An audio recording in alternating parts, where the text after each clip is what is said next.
Hello and welcome back to Blow Up the Team. Jeremy here today. We're going to be doing the Los Angeles Chargers and their draft recap, analysis, grades, whatever it is that you want to call this. I got Matt here with me today.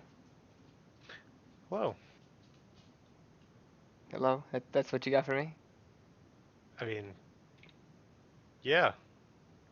Uh, Okay then. uh, do I usually say something more? It Like, depends on the team. Um, underperforming. That's his team. that's pretty valid. That's actually where I Failing was going to start off. expectations. That's actually where I was going to start off. So, um, real quick, like always, this is just a grading on only the draft, not anything else that they did in the offseason. And any clips that you see in this video, we do not own the rights to. If I don't pull it straight from the ESPN draft page, it is the link to the YouTube video will be found in the description down below. But without further ado, I say let's go ahead and get this rolling here. And let's talk about the 2019 Los Angeles Chargers first. Um, Like Matt said, I think he hit the nail on the head. They underperformed. I really feel like this team on paper was much better than how they played most of last season. And honestly, like even stats wise on paper, the team wasn't that bad. It just felt like they had untimely mistakes that just led to one letdown after another as the season went on. They just seemed to have some trouble punching the ball in the red zone, which obviously doesn't help. And just a couple untimely mistakes and all of a sudden you're at 5-11 from what was honestly a very promising team going into the season, in my opinion.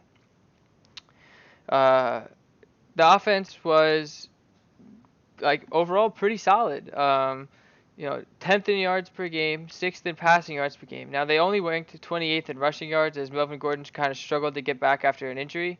Um, but they still had a solid offense. They just again 21st in points per game. They kind of struggled to put the ball in the end zone.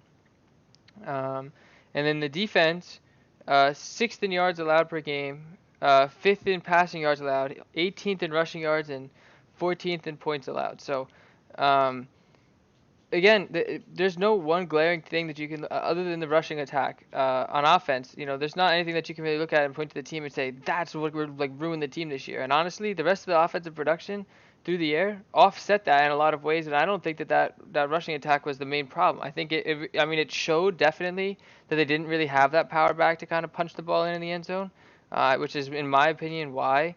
Um, their points per game was not, optimal. But I think overall the team was a lot better than what the record showed last season. But uh, I think their biggest problem, like for me, it looked like Philip Rivers just had like probably one of his worst seasons. I feel like he had a really bad season, and it showed with the yeah, team. Like I feel like not to put it all on him, obviously, but I feel like a lot of it was him underperforming, and then they found ridiculous ways to blow leads. yeah, the blowing the lead thing was the big thing for me. I kind of give Philip Rivers almost a pass. I'm not giving him a full pass, but I think a lot of it also does come down to that offensive line. I don't think that offensive line did a great job of protecting him. Even Hmm. if you watch this, there's just quite a few times where he's kind of forced out of the pocket, rolling off to the side, kind of throwing not on on a strong platform, because the pocket was just collapsing on him. And he's not getting any younger. So anytime that you're gonna struggle with pass protection, with an older quarterback, you could see stuff like this happen, unfortunately. But all in all, an underwhelming season from the Chargers last year. And then quickly, just to touch on the offseason, they didn't have a ton of like super like big like offseason moves. Um, at least in the way of bringing people in. They did, of course, lose Philip Rivers to the Colts in free agency. Depending on your stance on Philip Rivers, that's either a loss or good riddance to bad rubbish, I guess, depending on how you want to look at it. Um, I hope that there's no Chargers fans out there that have feel any bad will towards him because he was such a great quarterback for the franchise for so long. But you never know. Um, but with Philip Rivers gone, now that leaves Tyrod Taylor to be slated as the starting cornerback week one. I definitely see this as a temporary solution. We've seen the Tyrod Taylor experiment out in Buffalo. It clearly didn't work. I don't think it's going to be in any better shape to work this season in Los Angeles. So definitely a short-term solution in my opinion, unless shows a complete revamp of his career. And they also lost Melvin Gordon. Now Melvin Gordon did underperform last season, but prior to that, he had been one of the best running backs in the league. Uh, he wound up signing to the Broncos. But I think Austin Eckler is still a solid running back to lead that running back core. And Justin Jackson has shown an ability to perform as well. So I mean, they've got a solid running back core even without Melvin Gordon. Maybe getting kind of that lead guy, that kind of almost ego-heavy guy, because there's a certain weight that came with the name of Melvin Gordon, and without trying to force feed him touches, maybe the running game will flow a little bit more fluidly. Also, again, that also comes down to the offensive line. They got to be able to create holes. They got to give these guys a chance. You know what I mean? So maybe Melvin Gordon didn't have the same production because of his injury, or maybe the offensive line was just really that bad. You never really know. Moving on, Antonio Gates did finally retire, longtime Charger. But they still have Hunter Henry to start, so there's some tight end 2 questions, but still solid at the position. They did trade with the Panthers to bring in Trey Turner to start at right guard. And they also signed utility guy Ryan Groy for depth on the offensive line. He's listed on the depth chart currently for 3 separate positions along the offensive line. So definitely attacking that kind of potential weakness at the offensive line. Understanding the fact that they're going to need to be able to protect whoever it is that they have back there at quarterback. And also create some holes for the running game. So those 2 moves make sense to me. And on the defensive side of football, I didn't really see anything super major. Obviously, there's always some moving along the depth charts, but I didn't see anything super notable. And so with that being said, I think it's time to get into the draft. So let's start off round 1, pick 6, with the quarterback, hopefully the next franchise quarterback for this Chargers team, Justin Herbert out of Oregon. At 6'6", 230, he has rare size to play quarterback. He's got a great arm, and he just seems to have the speed to beat some of the defenders to the spot. He's got a smooth and quick release, and especially considering his size, that's kind of a rarity. And he just seems like he has the strongest arm in the class in terms of just sheer ability to throw the football. Now he does need to work a little bit on his ball placement, especially consistently on the deeper routes, and even on some of his underneath throws. There's some refinement that's going to need to take place, but that will all happen kind of over time as he gets some NFL reps in camp, as well as in during the week and all that stuff. That's just going to get refined over time. And I do think that this is the guy that they're hoping is going to be the long-term solution for them at quarterback. And I think that all the raw talent is there. I would say the reason he was the 3rd quarterback off the board, which I think makes sense considering the other 2 are Tua and Joe Burrow. And I think he has the raw talent to compete with those 2 guys, in my opinion. However, it wasn't as easily apparent because his team didn't perform quite to the same level as Alabama and LSU. Obviously, Alabama and LSU being some of the pretty much the 2 best teams in college football, and Clemson in there as well. Those three teams have pretty much just been the 3 teams above and beyond the rest of the college football kind of league. So I think he has the raw talent to compete with them. But one note that I did see is that he doesn't appear to have like the knack for the high pressure situations. It seems as if pressure has shown to be an issue for time throughout his career to this point. So I think that the apparent composure and readiness for the big stage elevated Tua and Joe Burrow to selections above him. But I still think that he is easily the next quarterback available, the next best quarterback available, excuse me. The next quarterback after him, he was drafted 6th, was Jordan Love, which I believe he was like the 26th pick or the 23rd pick or something in the first round by the Packers. So I think that this was a good selection by the Chargers. They needed a quarterback for the future. I think he can be that. He's definitely, he's just shown like he's tough. He's tough in the pocket. He doesn't seem to get scared. ESPN used the term, quote, "will stare down the barrel," which is something that you don't always see from young quarterbacks. And it just while there's some concerns about how he'll step up to the pressure, I think he's got all the talent in the world where you just got to go ahead and you got to give him that chance. So I think that he's got the talent to perform. It's just going to be a matter of adjusting to NFL. But moving on here, next pick, second pick for them. They only made 6 selections this year. 2 of them in the first round. This is the second one. Kenneth Murray, inside linebacker out of Oklahoma. He has the speed to cover a lot of ground from the inside linebacker spot. He shows good stopping power, and he can burst through gaps to make plays in the backfield. But he does need to work on kind of winning with his hands at the point of attack. He has shown some flashes as a pass rusher, but he does because of that inability sometimes to kind of get off blocks.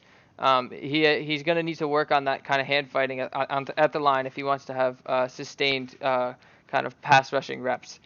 Um, Outside of that, though, I think he has the speed to make him effective at spying on quarterbacks. He's shown that in college.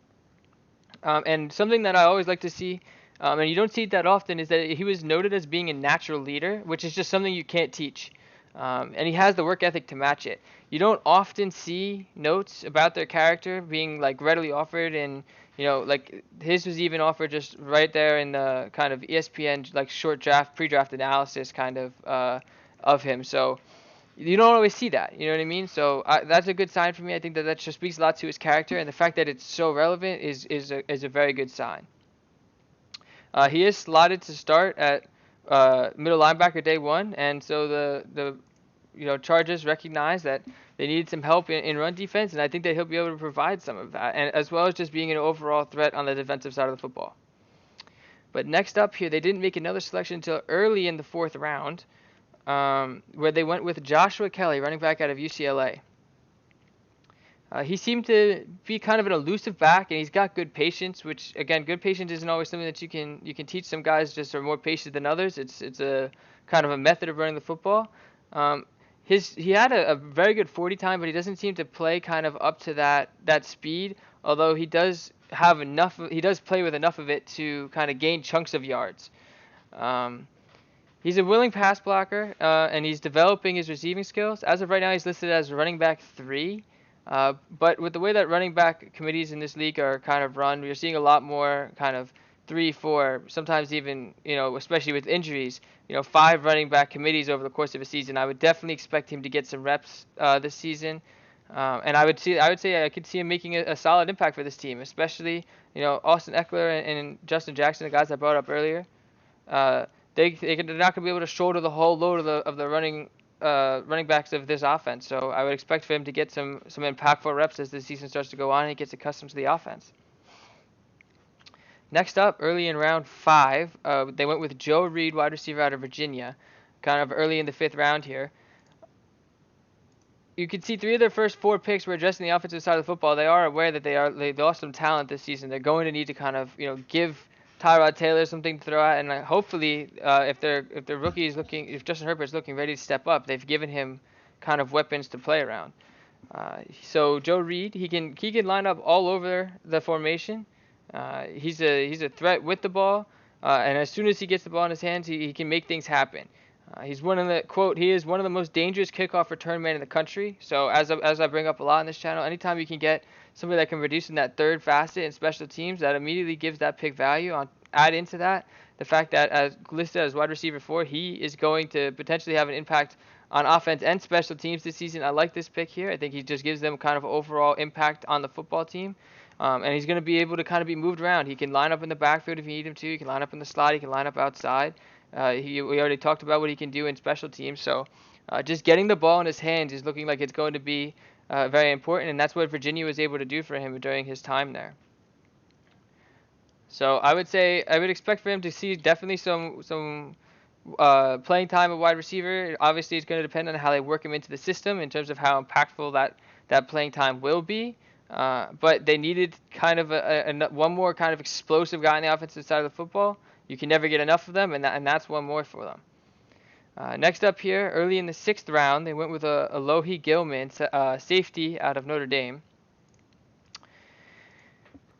He's smooth and athletic, but he seems to just kind of lack overall range and burst. He has moments of good ball skills, but he isn't a quote-unquote ball hawk.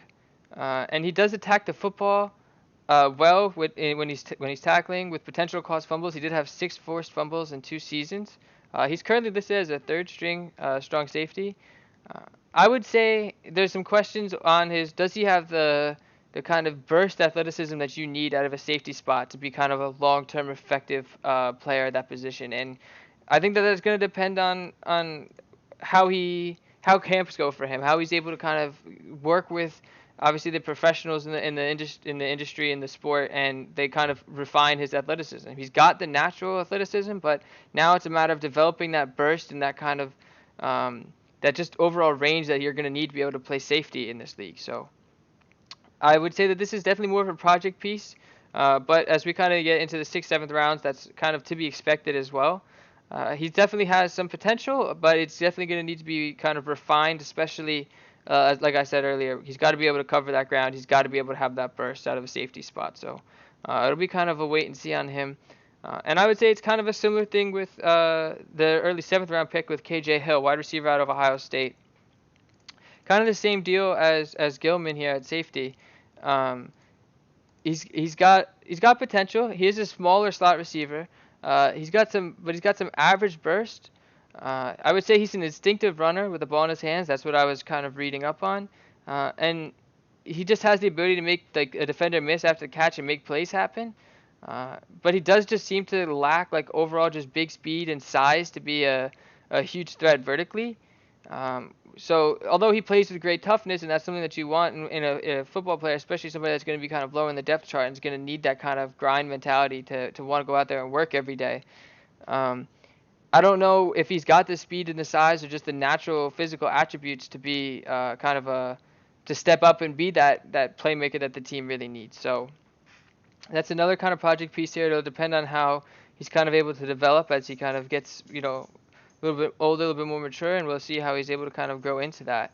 Um, so he's currently listed as a third string wide receiver, and so I would say that that's easily considered a project piece that they took a flyer on late in the draft, and we're just going to have to wait and see what he develops into. Do you have anything quick that you wanted to note on, Matt, before we go ahead and get into the draft grades? No, not really. All right. Well, then that is their only 6 selections this year. Now, I do think that they did a good job of prioritizing well. I think that they knew where their weaknesses were. I think they knew what their team was going to need stepping forward, and I think that they targeted those well within their first few picks. I especially like the decision to move up and get a second pick in the first round to select Kenneth Murray, the middle linebacker out of Oklahoma. I think that was a pick that they needed. I think they needed a kind of a linebacker to lead that linebacking core and really step up and make plays when they need him to. He could also help in run support, which I think is something that the team kind of could use. Um, and but other than that, I mean, there wasn't really. And obviously they were hoping that they got Justin Herbert is hopefully going to be the quarterback of the future, but that's obviously going to depend on a lot of things. There's a lot of quarterbacks that either translate fantastic to the NFL or don't translate so well. So that's going to be something we have to wait and see how he comes up to NFL speed. I think he's got all the talent in the world. It's just going to be a matter of how he responds to the pressure. But I think in terms of how the Chargers did with their draft, I think they targeted who they needed to. I think they targeted their positions well early. And I think that kind of when you get to the last two kind of picks in the draft, getting guys with like solid overall with some like room to be molded is not a bad decision. And I think that their first 4 picks all have potential to be impacts for them this year. So do I think that they went all out and deserve an A for it?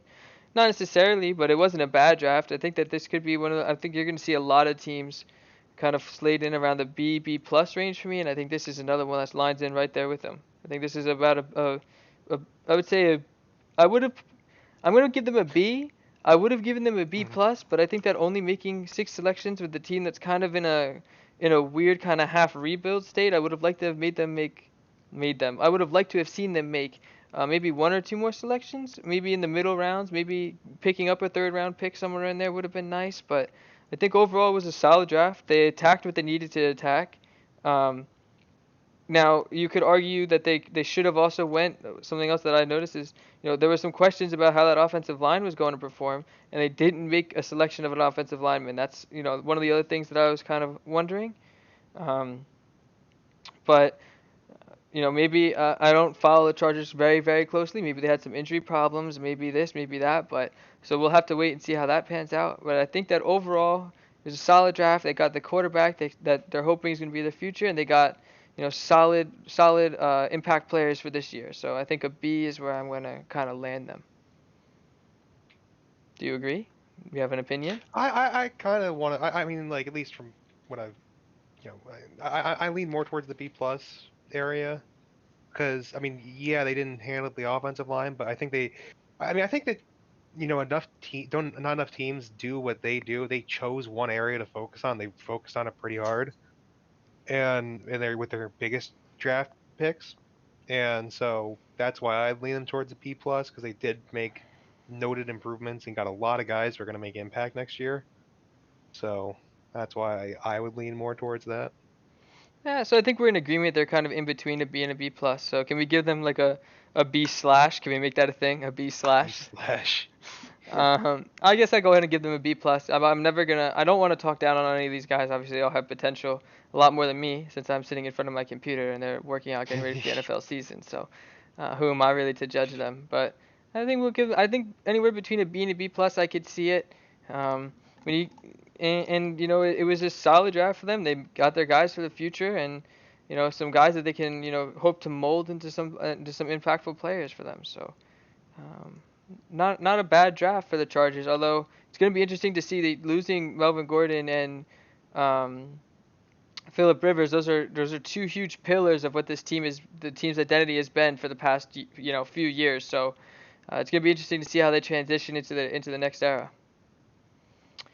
But with that being said, I think that's going to be it for us for today. Tomorrow, make sure to come back and check out Matt's Los Angeles Angels video. Or if you're interested right now, you can go ahead and check out. We did the Kansas City Chiefs and the Kansas City Royals also earlier this week, and then Friday I go to the Rams. So that's that's been blow up the team. As always, we don't own any of the clips to the Chargers highlight video that I was showing. Make sure to check out that link in the description down below.